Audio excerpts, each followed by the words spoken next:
Hey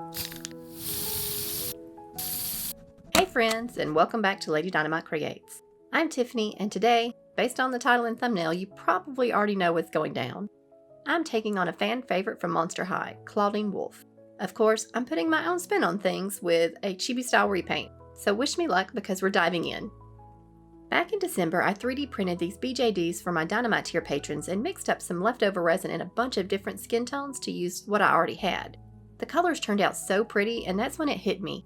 Chibi Clawdeen would be absolutely adorable. And just like that, a new project was born. I did need to tweak the original model a bit because human ears just weren't going to cut it. I removed them, added some fluffy cheek tufts, and gave her the cutest little wolf ears instead. Off to the printer.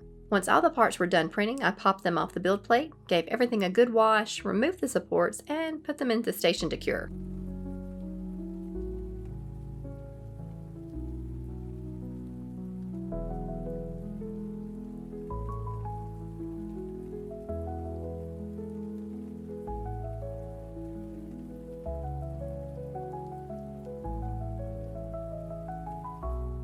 Back upstairs, I decided to start with a wig. I wrapped her head in cling film, added a layer of fabric, and coated it with glue. Once it dried, I remember exactly why I don't use Mod Podge for wig caps. So yeah, I remade it using Elmer's Craft Bond instead. Much better.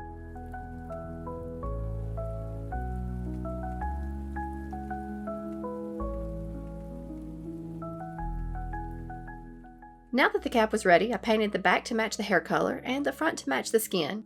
The plan was cornrows in the front and a ton of curls in the back. I mapped out the rows with a pencil, then painted over the lines with hair-colored paint.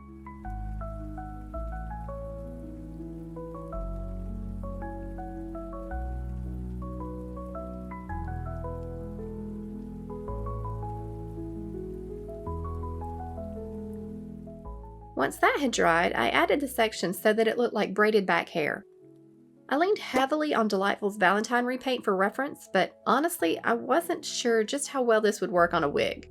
Fingers crossed I wasn't just wasting my time.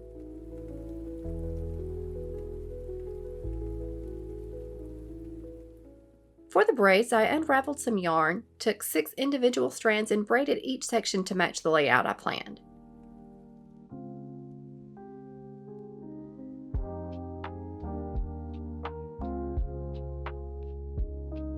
After cutting off the knot ends, I sealed with a lighter and glued everything down following the pattern.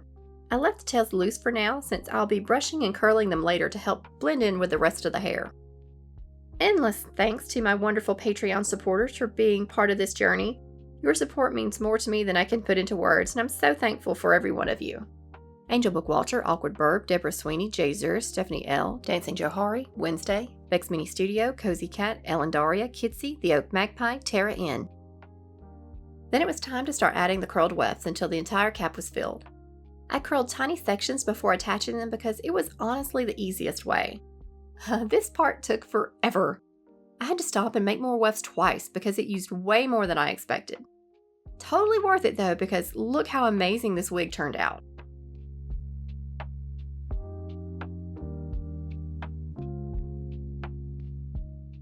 Next up, clothes. And let's be real, Clawdeen isn't Clawdeen without purple animal print.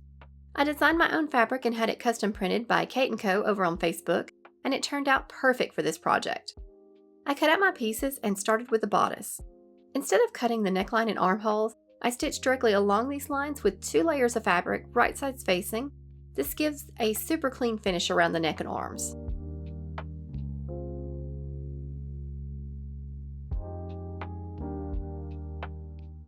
Once that was stitched, I trimmed away the excess fabric and then flipped it right side out, opening the side seams, lining everything up and then stitched those closed.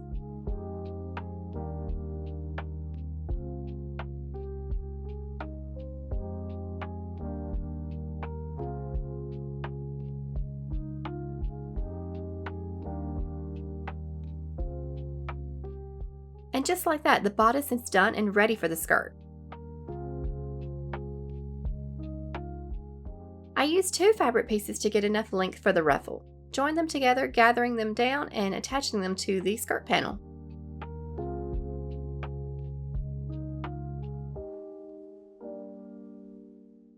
Then I gathered the top edge of the skirt, matching it to the bodice, and attached it to just the outer layer.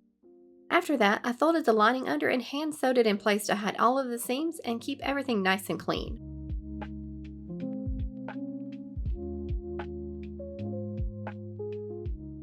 This dress was already ridiculously cute, but I wanted to add a little extra drama. I ruched up the side for a peekaboo moment with an underskirt, then finished everything off with a Velcro closure and moon-shaped charms and beads. Now for the underskirt, and yes, I chose chiffon. Why do I do this to myself? I truly don't know. I gathered up a long strip, both along the top and bottom edges, and attached it to the base layer, and finished it off with some bias tape for the waistband. This was attempt number 3 because chiffon frays if you look at it wrong and apparently has a personal vendetta against me. But eventually I got there. I ended up with this cute bubbly little skirt that just needed the back seam and a Velcro closure added.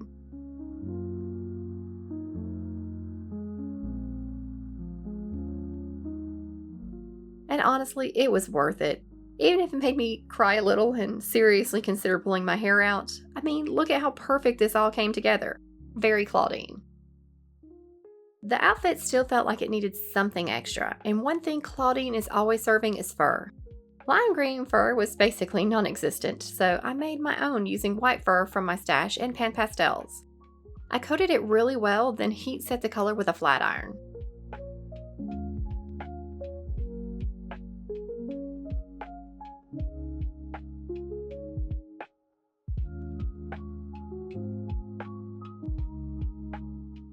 After a wash and dry, the fur was looking a little rough, so I gave it a quick brush to fluff it back up and bring it back to life.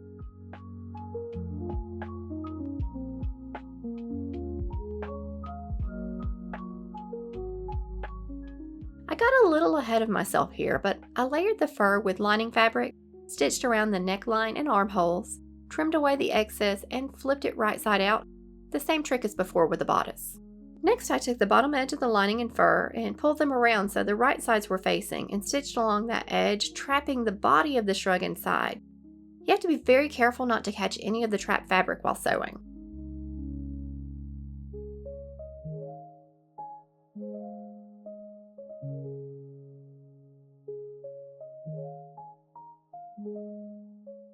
Once it was stitched, I gently tugged everything right side out. This part was slow and very nerve-wracking because the last thing I wanted was to rip a seam or to yank out a bunch of fur. Finally, I closed up the side seams. I folded under the seam allowance on the purple lining and slid the front side into the opening and top stitched it down. After a good brush out, you can't even see the top stitching on the fur. That is, as long as your thread matches, you're golden.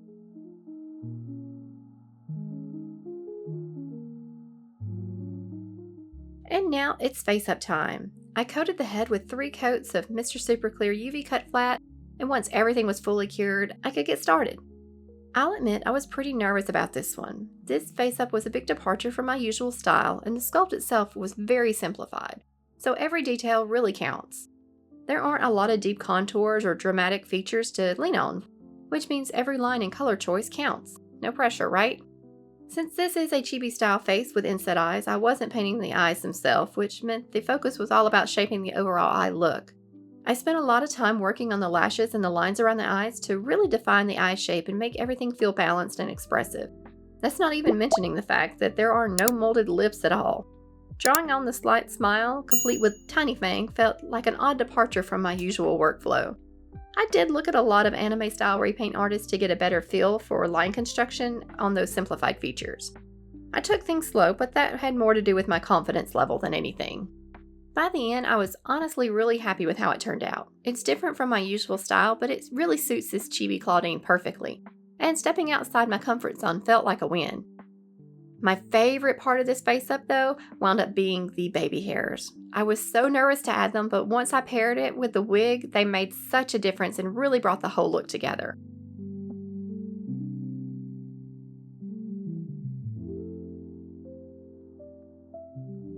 And here she is, the finished face-up. I think she's absolutely adorable, and I'm happy with how she turned out. Now on to the eyes, and wow, did I struggle here. I knew from the start that I wanted an anime style look, so I first tried drawing the eyes directly onto the bases that came with the BJD file, which was a nope.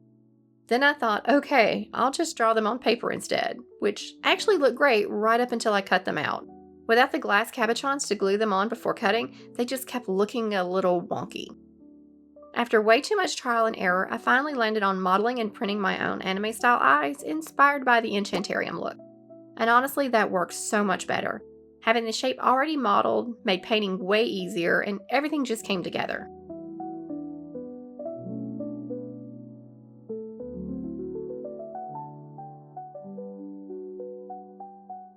And that wraps it up. Chibi Clawdeen Wolf is officially complete. The project was such a joy to work on, and now I can't stop thinking about how fun it would be to make the rest of the ghoul friends in this chibi style. I'm honestly obsessed with the look. She just feels like a tiny toddler-sized Monster High version, and I love her so much. What do you think? Should I tackle the other ghouls? If you're interested in giving her a home, she's available in my Etsy shop along with a few other fun creations. Feel free to browse around and see what speaks to you. Thank you so much for spending your time creating alongside me. Every like, comment, and share helps more than you know. It keeps me inspired and excited to keep doing what I love and sharing it all with you. Until next time, remember, always be creating.